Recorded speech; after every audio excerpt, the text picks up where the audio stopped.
Suwebe po tayo ng gabi at syempre, pinangungunahan po ang programang EDSA ng napakatalino sa lahat. Ala ng iba pa, kundi si... Hindi, natender pero Diyosy pa rin kag nagarago mo!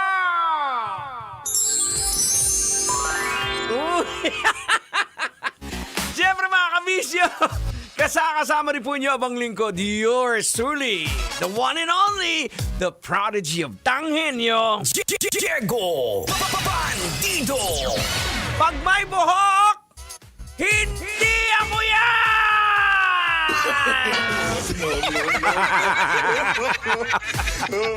At syempre mga kabisyo, hindi naman makukumpleto po ang ating programa kapag wala ang napaka-cute. Kahapon na-miss namin to eh. Sumakit kasi yung ngipin eh. Kaya hindi nakasama. Ang napaka-cute na apo ni Tanghenyo, walang ibang kundi si...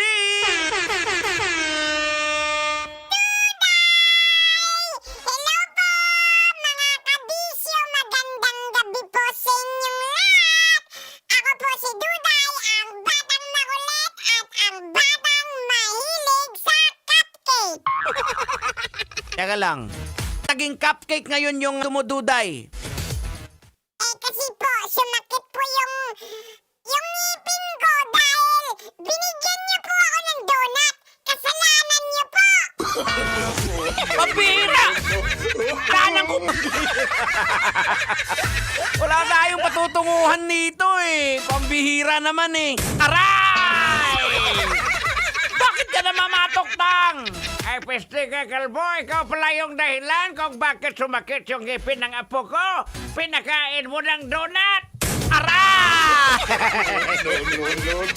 Eh di nangihingi, di ba Duda? Ikaw yung nangingi.